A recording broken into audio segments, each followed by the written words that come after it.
I have never had much in this world, just a small 2-bedroom house, a garden where I grow my tomatoes, and the love of my only daughter, Mildred.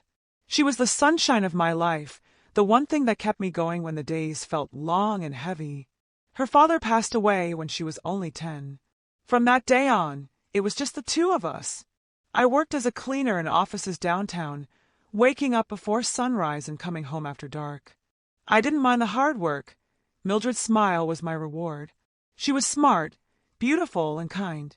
I often told myself, one day she will marry a good man, and her life will be better than mine. When Mildred met Anthony, everything seemed perfect. He was handsome, well-spoken, and came from a wealthy family. He drove fancy cars, wore suits that looked like they belonged in magazines, and always treated me with respect, at least in the beginning. When he asked for her hand in marriage, I gave my blessing without hesitation. I thought, this is it. My daughter will never know poverty like I did. The wedding was grand.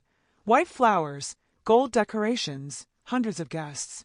I cried tears of joy as I watched them exchange vows, believing he truly loved her. For the first year, Mildred called me often. She told me about the trips they took, the restaurants they visited, the expensive gifts he bought her.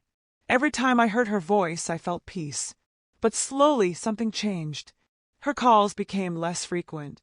And when I asked how she was doing, she always said, "I'm fine, Mama. Don't worry about me." I didn't know then that behind those perfect smiles in their photos, my daughter was living a nightmare. Anthony had a temper, a bad one, and when he was angry, he took it out on her. The bruises, she hid under long sleeves. The tears, she cried alone at night. For 3 years in a row, she became pregnant. And for 3 years in a row, she lost the babies. Each miscarriage was caused by his violence, pushing her, kicking her, throwing things. She never told me. She carried all that pain alone, thinking she was protecting me.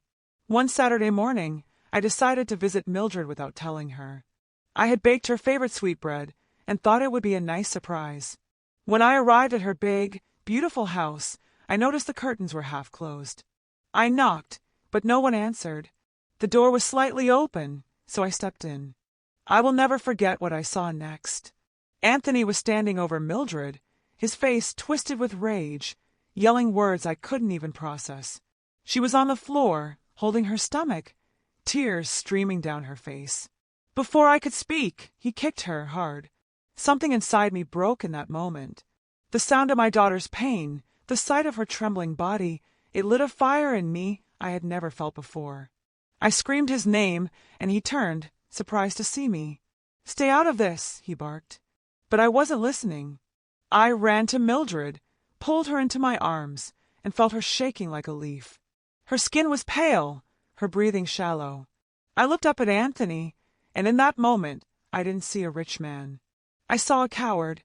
I am not a violent woman, but there are moments in life when a mother's love turns into something dangerous, something unstoppable. I stood up, walked straight toward him, and slapped him so hard he stumbled backward. Before he could recover, I grabbed the nearest thing I could find, a heavy glass vase, and slammed it against the table, shattering it into sharp pieces. My voice shook with fury. "Touch her again, and you won't have hands left to touch anything." I stepped forward, holding one jagged piece, my eyes locked on his.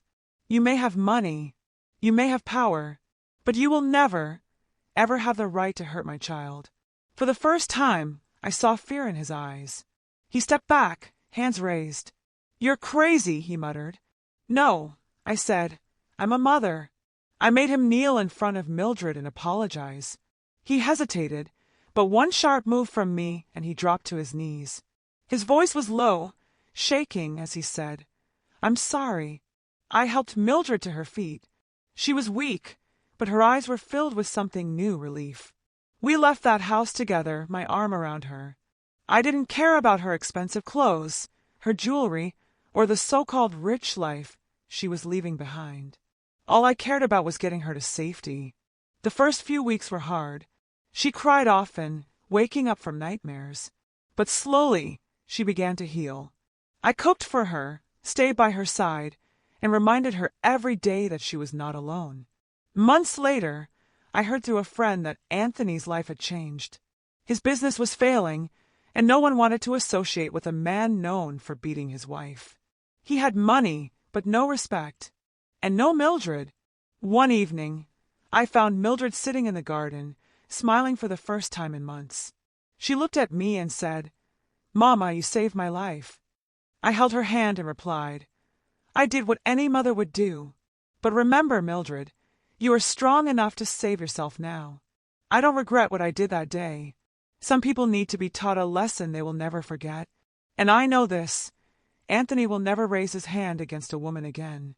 Not after facing a mother's wrath. Because when you hurt my child, you awaken a part of me that is willing to fight to the end."